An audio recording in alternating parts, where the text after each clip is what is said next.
আসসালামু আলাইকুম সবাই, কেমন আছো? নতুন একটি ব্লগে স্বাগতম। আরও একটি নতুন ব্লগ নিয়ে হাজির হয়ে গেলাম। আজকে সকাল থেকে আর ভিডিও করিনি, দুপুর থেকে করেছি। দুপুর মানে 11টার দিকে থেকে। এই তো প্রথমে কিছু মাছ ভিজালাম, মুরগি নামালাম, তারপর রান্নাঘরটা পরিষ্কার করে নিলাম। আর এই যে কতগুলো ময়লা জমেছি গাছের জন্য, ছাদে যাওয়ার একদম সময় পাচ্ছি না, এগুলো নিয়ে ছাদে যাব। তার আগে কিছু কাজ করে নেই। আগের দিন যে মুরগিগুলো এনেছিল কাটা হয়নি, এভাবে রেখে দিয়েছিলাম। বাবুরা স্কুল থেকে চলে আসছে, ভাবলাম আগে ওদেরকে খাইয়ে নেই, মুরগিটা নর্মাল হোক। আর কিছু চিংড়ি মাছ এনেছিলাম, ওটাও নামিয়েছি। ওটাও এই তো বাবুদেরকে খাইয়ে চিংড়িগুলো বাছা হয়ে গেছে। কথা বলতে বলতে কাজ শেষ হয়ে যায়, এমন যদি হতো বাস্তবে তাহলে তো ভালোই হতো।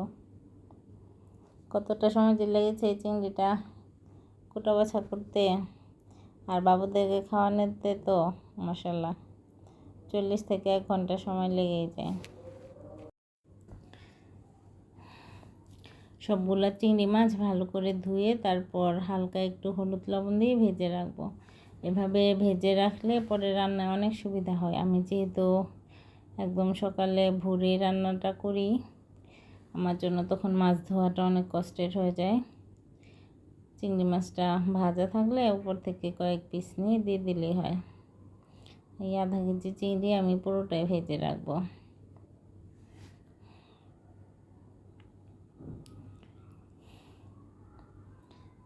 এখন মুরগি দুটাও কেটে নেব। এসব মাছের আইটেম করতে গেলে আসলে অনেকটা সময় চলে যায়, আমার রান্না বান্না অনেক দেরি হয়ে গিয়েছিল।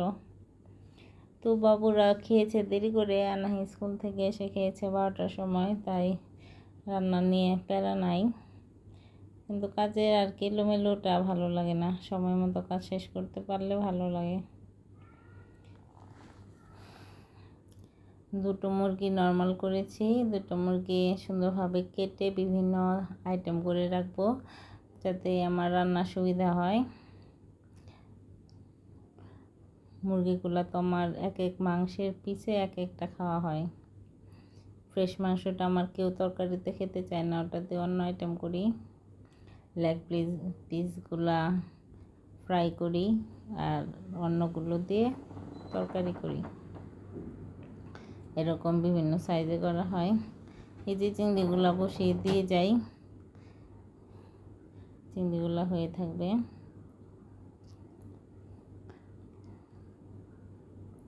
আমার দোস্তার এই প্যানটাতে রান্না করতে অনেক ভালো লাগছে, একটু বড় সাইজ আছে, অনেক কিছুই ধরে যায়।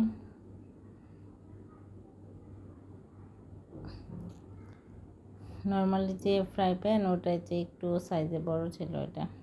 আমি এটাতে একদিন পিৎজা বানাবো, আমার মনে হচ্ছে এটাতে পিৎজা অনেক সুন্দর হবে।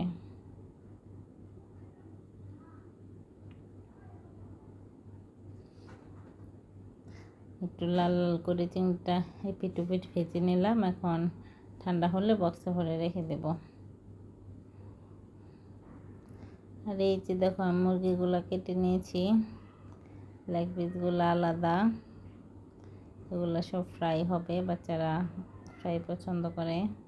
আর এই যে বুকের সলিড মাংসগুলো দিয়ে কিমা করে রাখবো, ব্লেন্ডারের কিমা না, হাতে একটু বড় বড় কিমা করে রাখবো, যেন সকালবেলায় আনাহিকে একটু তেহারির মতো করে টিফিনটা দিয়ে দিতে পারি। ও ময়দার আইটেম খেতে খেতে মনে হচ্ছে ওর সমস্যা হচ্ছে।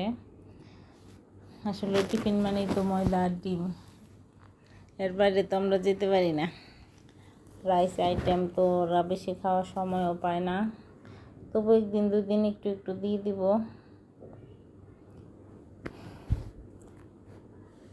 আসলে বুদ্ধি করে পাচ্ছি না, ময়দা আর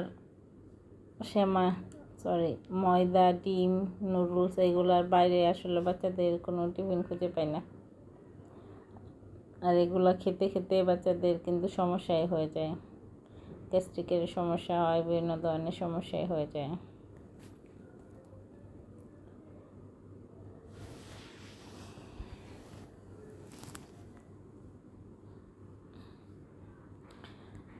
মাংসগুলো ভাজতে দিয়ে দিলাম, হালকা একটু ভেজে রেখে দেবো যেন পরে চালের সাথে সহজে মিশিয়ে দেওয়া যায়। এটাতে অন্য কিছু করতে পারবো, ব্লেন্ড করেও নিতে পারবো কিছু করার জন্য। আর এই যে একটুগুলো আটা ছিল, রুটি ভেজে নিলাম, বাচ্চাদের নিয়ে একটু খেয়ে নিব। সকালে রুটি খেয়েছিলাম, ক্ষুধা লেগেছে, আজকে আর ভাত খাওয়া হয় নাই, সময়ই পাচ্ছিলাম না। তারপর আটাটা যেহেতু গুলা ছিল, ভাবলাম রুটিটা ভেজে ফেলি। এই যে পেঁয়াজ রসুন বাছতে হবে, অনেক কাজ আছে, খেয়ে আসে এই কাজগুলো ধরবো। আর মাংসটা হতে হতে আমি বাচ্চাদের নিয়ে একটু খেয়ে আসবো। তারপরেই তো খেয়ে এসে বসিয়ে দিলাম দুটো তরকারি। বাবুদের তরকারিটা করছি আজকে কাঁচা কলা দিয়ে, কাঁচা কলা আর মুরগি দিয়ে। বাবুদের একটু পেটের সমস্যা চলছে, কাঁচা কলাটা ভর্তা খেতে চায় না, ভাবলাম একটু তরকারি করে ফেলি।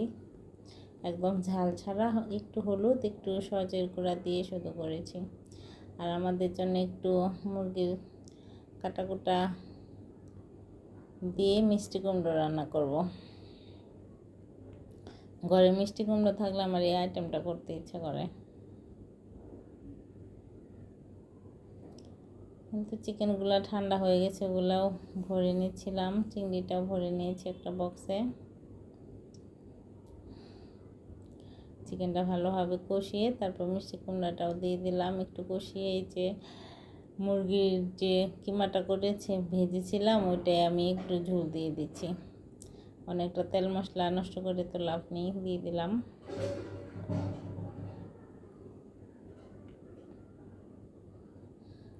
এখান থেকে ভিডিও করতে আমার বেশ ভালো লাগে, উপরে উঠে।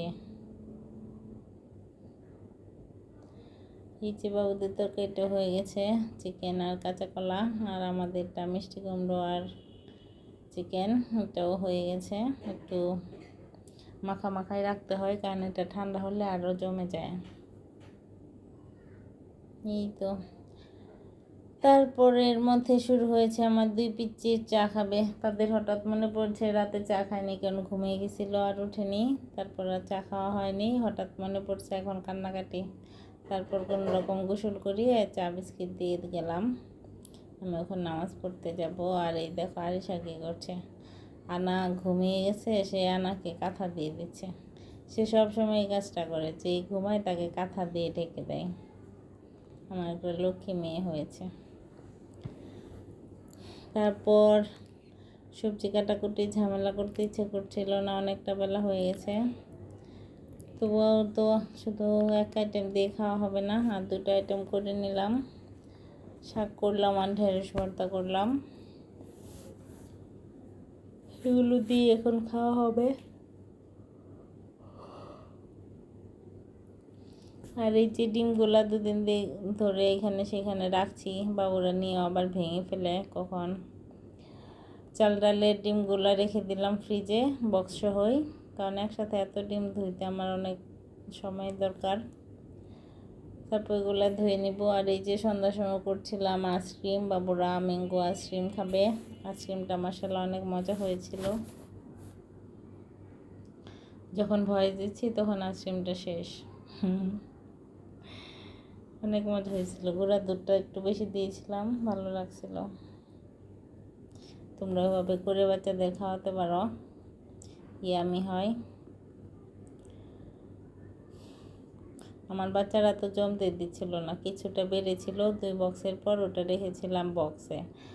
তারপর ওইটা রাতে খেয়েছে, ওটা হালকা জমেছিল, ওইটা খেয়েছে। আর এগুলো তো কাঠি পর্যন্ত না জমলে দেখা যায় উঠাতে গেলে কাঠি চলে আসে, এই জন্য এটা আর রাতে দিইনি। সকাল থেকে শুরু হয়েছে, সারাদিনে শেষ।